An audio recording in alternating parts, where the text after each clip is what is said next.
Humans are natural time travelers. It's true. Now, I'm not talking about the type of time traveling which Neutrino can do. I'm talking about mental time traveling. Check it out. Okay, Dante, now this is what I want you to do. I want you to get all the files and put them... Sabrina, there is nothing to argue about. 9 p.m. is your curfew and that's it. Dad, I'm not a little kid. Millie gets to stay out till 10. You and Mom just don't get it. Okay, so what do you think, Dante? What? Oh, I'm sorry, Mr. Moon. I missed that. Gosh darn it, Durango, pay attention. Terrible. Dante, you'll never believe what happened to me today. Terrible, terrible, terrible. You know what, Durango? We don't really need you anymore since you're so terrible. Dante, isn't that great? Dante, did you hear me?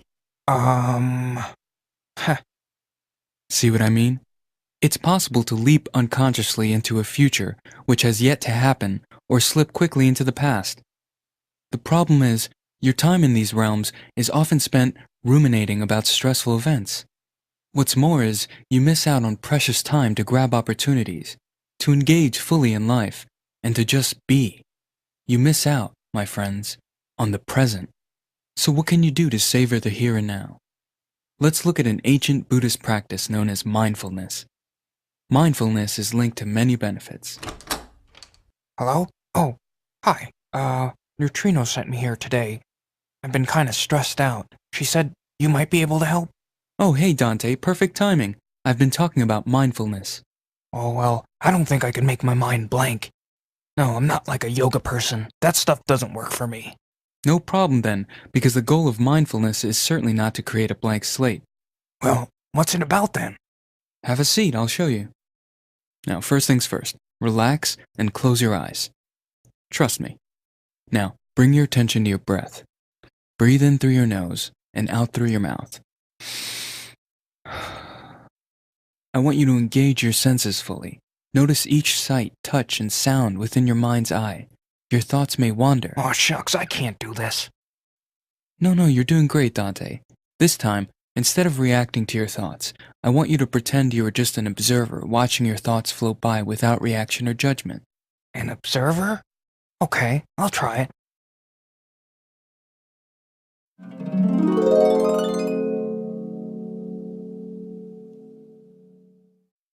Mindfulness disentangles you from reacting to particular emotions and thoughts as you become a non-judgmental observer of yourself. Mindfulness can be practiced in many different ways. There are meditations, physical practices. You can even practice mindful eating. The important thing to remember is each path is an invitation to wake up, experience the fullness of your life, and to transform not your problems, but your relationship with your problems.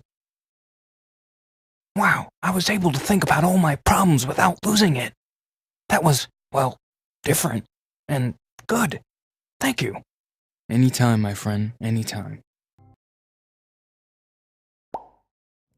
There is a story, usually attributed to the Native American tradition, which illuminates different ways of paying attention. An elder, talking to a child, says, "I have 2 wolves fighting in my heart. One wolf is fearful, vengeful, envious, resentful, and deceitful. The other wolf is compassionate, loving, generous, truthful, and peaceful." The child asks, "Which wolf will win the fight?" The elder responds, "The one I feed." That doesn't mean we try to deny or hurt or kill the angry wolf. If we did that, we'd end up in a long battle, all the while somehow making that wolf more powerful through our hostility and fear. Hating that wolf sucks the strength right out of us. Instead, we calmly pay attention to the angry wolf and let go of believing they have the answers.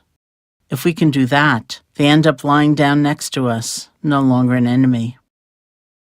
We help strengthen the kind and loving wolf, giving it nourishment and support so that we can follow it. That peaceful wolf can become our steady companion and show us the way through all kinds of different life experiences. Restful or chaotic, enjoyable or disappointing experiences may come and go, but we can have a guide with us through it all. This is what mindfulness can help you do. Mindfulness allows us to see our thoughts and feelings as they are beginning. It's very powerful to know what we're feeling as we're feeling it, know what we're thinking as we're thinking it. With mindfulness, we can choose what will strengthen and bring into action, and we can choose what we will gently let go of. We don't have to be at the mercy of old habits or old ways of thinking or old ways of being. We are empowered. It just takes practice.